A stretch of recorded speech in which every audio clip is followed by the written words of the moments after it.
This summer, click into cordless power with Memorial Day savings at the Home Depot.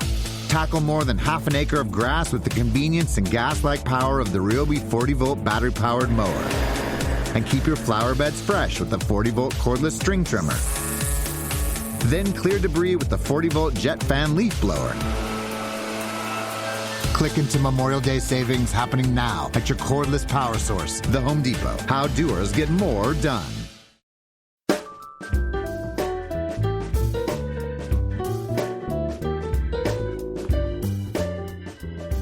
Welcome to another mini podcast of Away with Words. I'm Grant Barrett. And I'm Martha Barnett. One of the wonderful things about doing a radio show like this is that we always end up talking about so much more than just vocabulary and grammar. And sometimes our discussions wander into topics that are extremely sensitive. We got a call like that recently.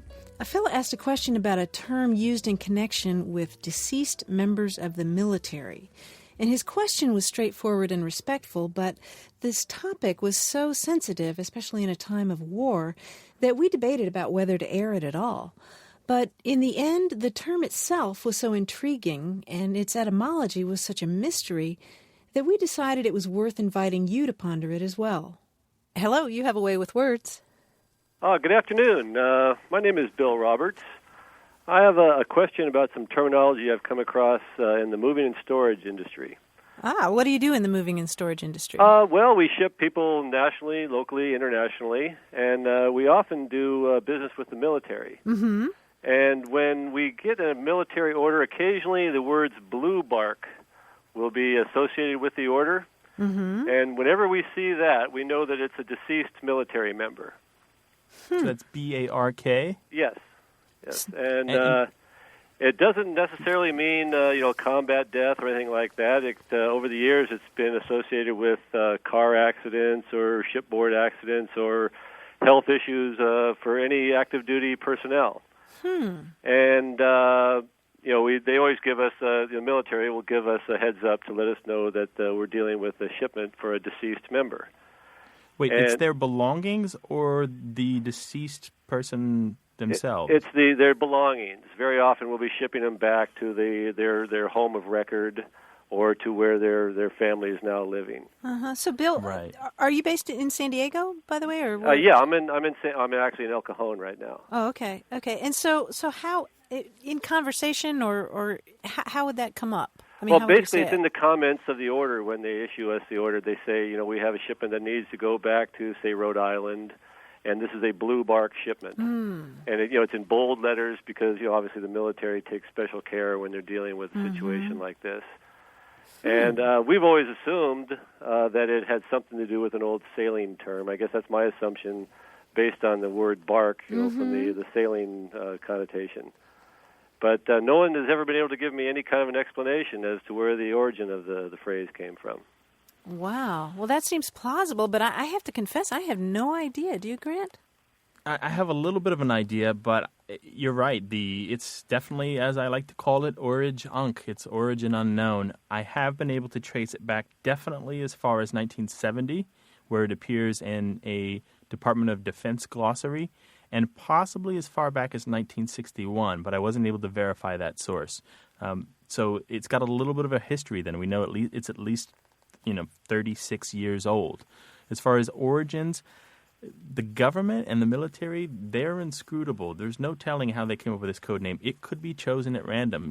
You simply can't tell. Really? They might even have chosen it in such a way as to obfuscate what was happening in there, because you wouldn't want it to be morbid, really, and you kind of wouldn't want it to be something that's widely heralded. I don't think you would really want to call too much attention to these kind of shipments, yet they need special attention. They do need special care to make sure they get there with some kind of sensitivity and maybe a sense of urgency as well. There might be family members waiting on the other end. Grant, it seems so evocative and almost poetic. It's hard for me to imagine that it would have been just some randomly chosen term. I thought it might even be an acronym or something like that. Oh, that's a thought. I didn't see that. It's littered throughout a wide variety of DoD documents. Many third-party shipping companies that work with the military also, they have this in their own documentation. They often describe the procedures and the care that one will take with blue bark shipments. But what I did find, actually, that the blue bark is a little more general. Sometimes it refers to flights or taken by family members who were flying to the services for a deceased military member. It's got a little more general use than that. But in all cases, blue bark is somehow attached to the death of somebody who has served in the U.S. military. Actually, I should say it is also used. At least one source tells me that it's used in Canada as well. I always assumed it was something that was much older than the 70s. I've been in the industry since the mid-70s myself, and I always had the impression that it was a long-standing thing even before that. That's good information. Like I said, I'm pretty sure, I don't want to be 100% certain about it, that it does go back to at least 1961. So your confidence that it was in good, strong use in the mid-70s helps. But, Bill, my hunch would have been the same thing. I mean, sometimes people attribute way too many etymologies to things nautical, but it really does sort of evoke this really old sailing era thing, I think. The dead traveling across the river Styx in a boat, something like that? Yeah. Well, my dad was a salty old sailor, and I asked him, I thought for sure he would know what it was all about, and he didn't have any idea either. But he was familiar with the term?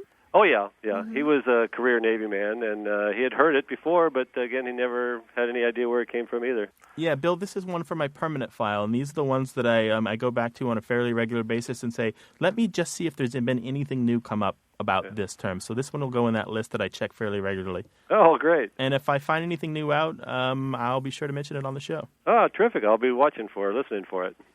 Okay, Great. Thanks, Bill. Okay, well, thank you. Thank you, right. Bill. Okay. Bye-bye. So long. You know, Martha, that question about blue bark is a great example of what so often happens in our work.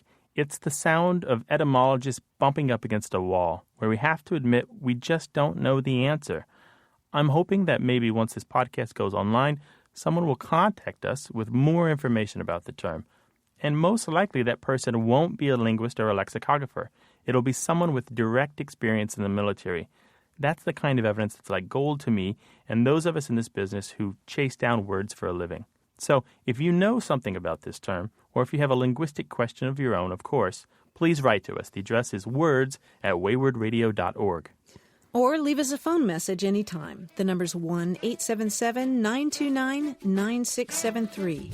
And be sure to drop by the Away with Words website, where you can join in discussions about the world of words. Just point your browser to waywardradio.org. Hope you'll join us again next time. I'm Martha Barnett. I'm Grant Barrett. Thanks for listening to Away with Words.